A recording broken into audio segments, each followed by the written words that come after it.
Salut les amis, bienvenue dans ce nouveau numéro, un peu spécial comme introduction pour pouvoir commencer cet épisode, ce nouveau tome. Donc là il s'agit quoi d'un tueur d'abeilles. Enfin, il ne tue pas que les abeilles bien entendu, mais je l'ai trouvé dans les parages, en train de s'attaquer à une abeille. J'étais en train de nettoyer mes hausses pour préparer ces hausses pour l'année prochaine, et qui voilà ce frelon asiatique. Donc il a eu un petit coup de chaud, là il est toujours vivant bien entendu, il a eu un petit coup de chaud parce que je lui ai donné un petit coup de chalumeau, donc je l'ai retrouvé à terre. Il me paraît relativement gros par rapport à sa taille. Je pense que c'est une fondatrice, mais j'en suis pas sûr à 100%. Moi, je suis pas un spécialiste de ça. Aussi, ce qu'on peut regarder, j'en ai parlé sur d'autres épisodes, c'est ces mandibules qui sont relativement importantes et qui sont capables du coup de cisailler la peau d'un fruit ou également tout simplement de pouvoir couper ces abeilles en trois parties.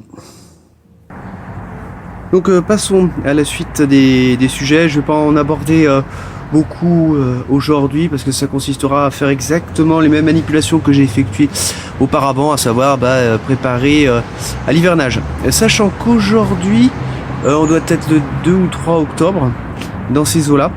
La température s'est pas mal radoucie ces derniers temps. On a eu beaucoup de pluie, donc il y a eu très peu de sorties de la part des abeilles. Et là on retrouve des températures d'une quinzaine de degrés, bon je dirais à la normale. On voit qu'il y a toujours de l'activité, il y a du pollen, je sais pas si vous avez pu apercevoir une ou plusieurs qui sont arrivés avec du pollen, donc il doit toujours y avoir de l'activité. Je verrai ça plus tard, mais je vous le montrerai pas. Donc de bien s'apercevoir que s'il y a de la rentrée de pollen, c'est qu'il doit y avoir toujours une activité de ponte, de larves et d'abeilles qui seront prêtes pour passer l'hiver tranquillement.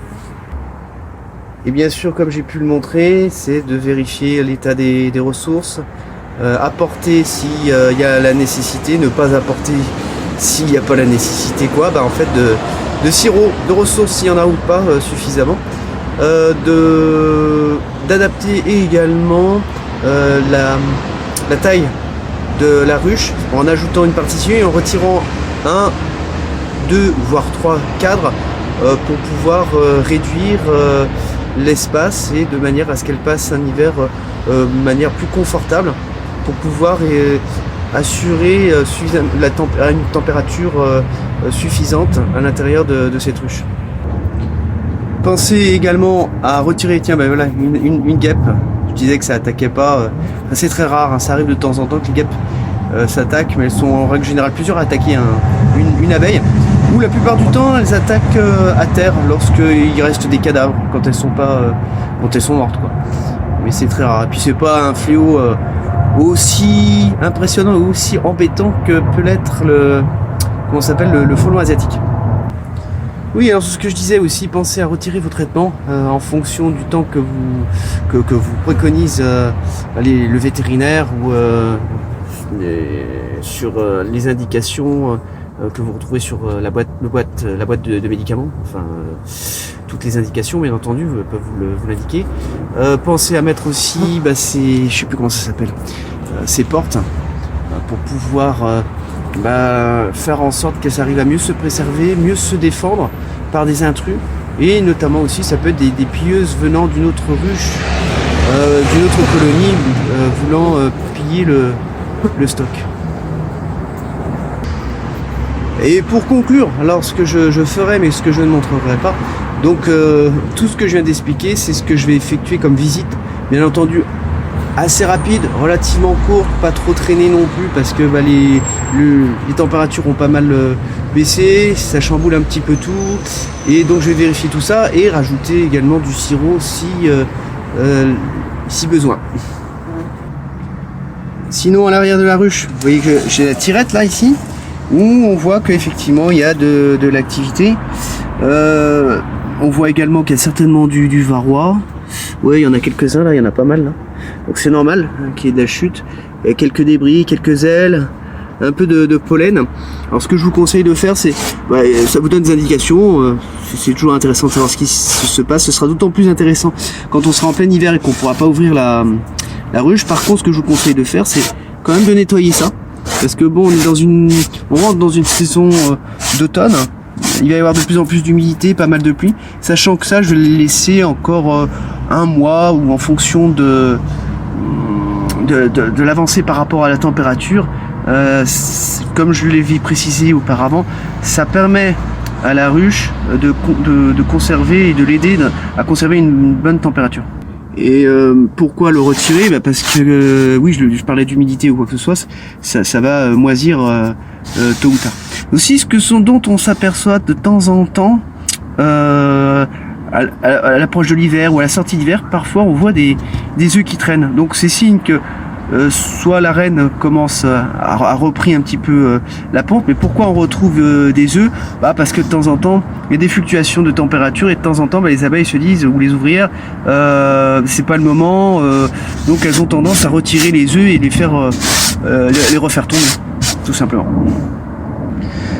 Bien entendu, de les faire tomber, donc de les abandonner, et peut-être aussi de réguler le nombre d'œufs et du coup de couvains, ou stopper complètement le couvain, parce que du coup on retombe sur des températures trop fraîches, et du coup de ne pas reprendre cette activité là trop tôt de ponte.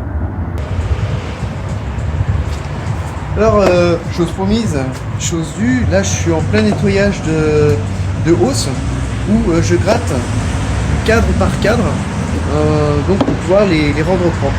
Alors bon, je vais pas y passer énormément de temps, c'est pas très compliqué à faire. C'est exactement la même chose que pour les corps, parce que ce que je vais faire aussi, c'est gratter donc tout l'intérieur de la hausse, et également le flambé.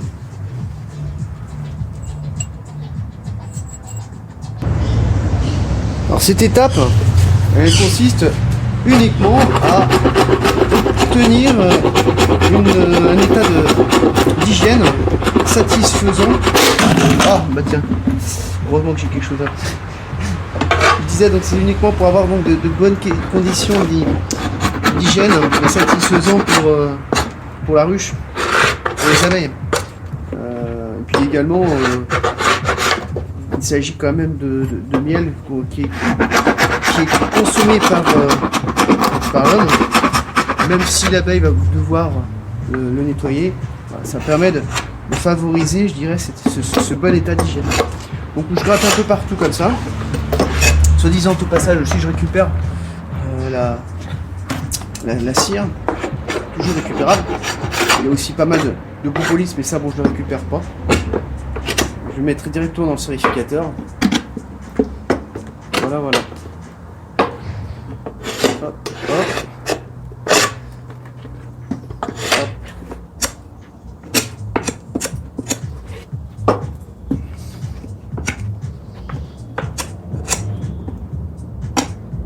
Et voilà, juste pour un cadre. Donc vous vous rendez compte du boulot que ça représente de le faire cadre par cadre.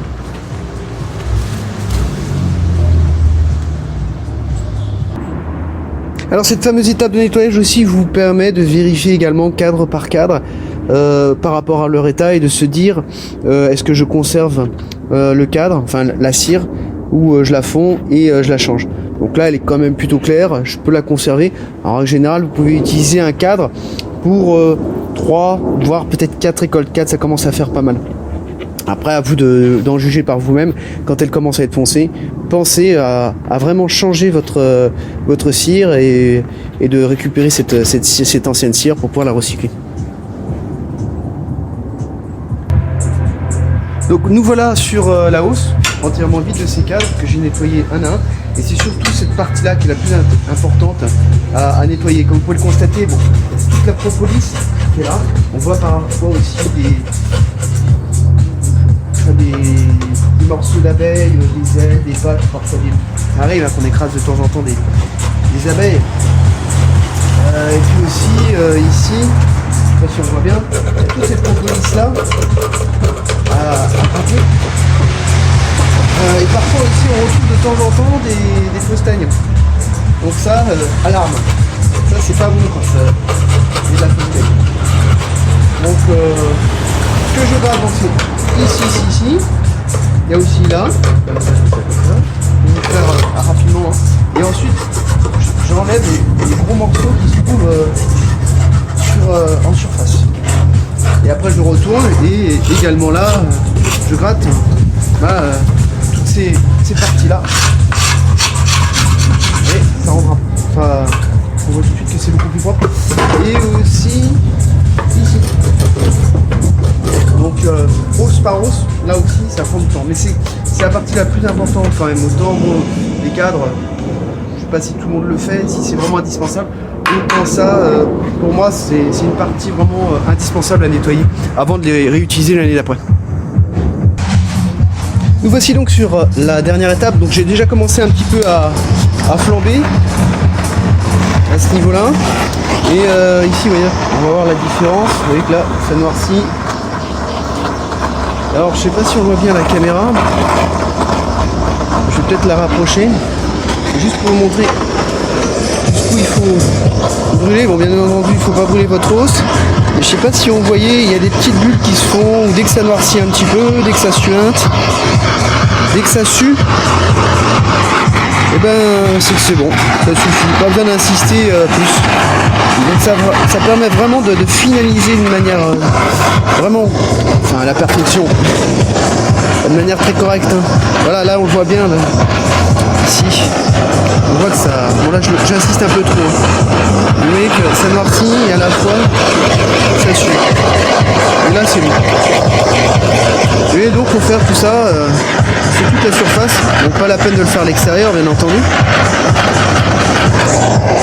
mais pour avoir ça dans des conditions optimales. Alors il faut bien insister aussi là où il y a des recoins, et après balayer, lécher avec la flamme, et là toute impureté est nettoyée.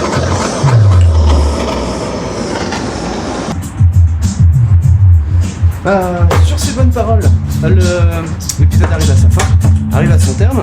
Je vous dis à très bientôt. Prenez bien soin donc de vous, mais également de vos amettes. Et j'espère